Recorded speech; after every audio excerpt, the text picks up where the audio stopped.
প্রিয় ভাই বোনদের সঙ্গে আবারও চলে আসলাম মজাদার একটা রেসিপি নিয়ে। আশা করি আপনাদের ভালো লাগবে। আসসালামু আলাইকুম প্রিয় ভাই বোনেরা, কেমন আছেন? আশা করি ভালো আছেন। আজকে আমি রোস্টের রেসিপি শেয়ার করবো আপনাদের সঙ্গে। এখানে আমি রোস্ট মেখে নিয়েছি। হলুদের বদলে আমি একটু কাঁঠালি রং দিয়েছি আর লবণ দিয়ে মেখে রেখেছিলাম 1 ঘন্টার মতন। রোস্টগুলো এখন আমি ভেজে নিচ্ছি। চিকেনটা অনেকে ভাই বোন আছেন চিকেনগুলো ভাজতে হবে, জানি আমরা সেটা। তো অনেক ভাই বোনেরা যারা আছেন আমার রান্নাগুলো দেখেন, তাদের জন্য শেয়ার করেছি।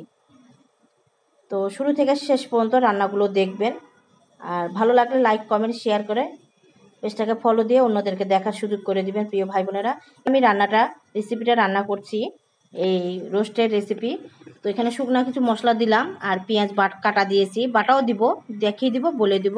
আর শুকনো যে মশলাগুলো দিয়েছি তার আগে আমি যে তেলটা ব্যবহার করেছি সরিষার তেলে আমি রোস্ট রান্না করেছি। কে কিভাবে রান্না করে আমি জানি না, তো আমি আমার মতন শেয়ার করেছি। তো এখানে আদা রসুন বাটা, কাঁচামরিচ বাটা দিয়েছি, ধনা গুঁড়া, জিরা গুঁড়া ব্যবহার করেছি, লবণ দিয়ে দিলাম। যেটা যেটা দিব দেখিয়ে দিব, বলে দিব প্রিয় ভাই বোনেরা। অবশ্যই অবশ্যই শুরু থেকে শেষ পর্যন্ত দেখবেন। এখানে গরম মশলা গুঁড়া ব্যবহার করেছি, তো অবশ্যই অবশ্যই আপনারা শুরু থেকে শেষ পর্যন্ত দেখবেন প্রিয় ভাই বোনেরা। আর এখানে বাদাম বাটাও দিয়েছি, বাদাম বাটা আর পেঁয়াজ বাটা একসঙ্গে আমি বেটে আমি দিয়ে দিয়েছি। মশলাটা ভালোভাবে এখন কষিয়ে নেব।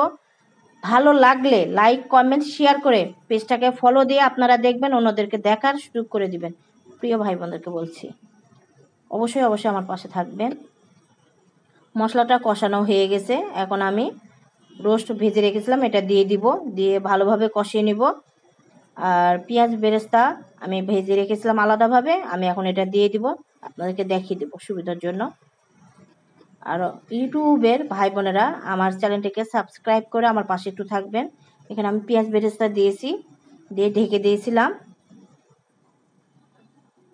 আর আমাকে কমেন্টের মাধ্যমে জানাবেন আমার রোস্ট রান্নাটা কেমন লেগেছে আপনাদের কাছে। আর এখানে বিরিয়ানির কিছু মশলা আছে, মানে আমার বাসায় আমি বানাই মশলাটা, বাইরের কোনো রেডিমেড মশলা আমি খাই না, আমি বাসায় বানাই। তো রোস্টের মশলা আমি দিয়ে দিয়েছি, আর এখানে অল্প পরিমাণ চিনি দিয়েছি, যতটুকু লাগবে দিয়েছি, কমিয়ে বাড়িয়ে আপনারা নেবেন। এখানে দুধ দিয়ে দিলাম, দুধ দেওয়ার পরে বাটিটা ধুয়ে একটু পানি দিয়েছি, বেশি পানি দিইনি। দিয়ে ভালোভাবে রোস্টটা তো আমি কষিয়ে নিয়েছি ভালোভাবে, এখন আমি ঢেকে দিব। আবারও বলছি, যেটা যেটা দিব দেখিয়ে দিব, বলে দিব। আপনাদের কাছে রান্নাটা কেমন লাগছে বলতে পারছি না, তো রান্নাটা চমৎকার রান্না হয়েছিল। আমার বাসায় আমি এভাবে বানাই, আমি অনেকে অনেকভাবে বানাই, তো আমার মতন আমি শেয়ার করেছি। আর এখানে টক দই দিয়েছি, টক দই দিয়ে লাস্টেই দিয়েছি টক দইটা। তো টক দই দিয়ে আমি ভালো করে ফুটিয়ে নিয়েছি।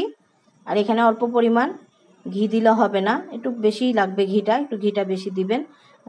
রোস্টের রান্নাটা কেমন লাগলো আপনাদের কাছে আমাকে একটু কমেন্টে অবশ্যই অবশ্যই জানাবেন। আর আপনারা ভালো থাকবেন, সুস্থ থাকবেন, সাবধানে থাকবেন। আল্লাহ হাফেজ। সরিষার তেলে রান্না করবেন।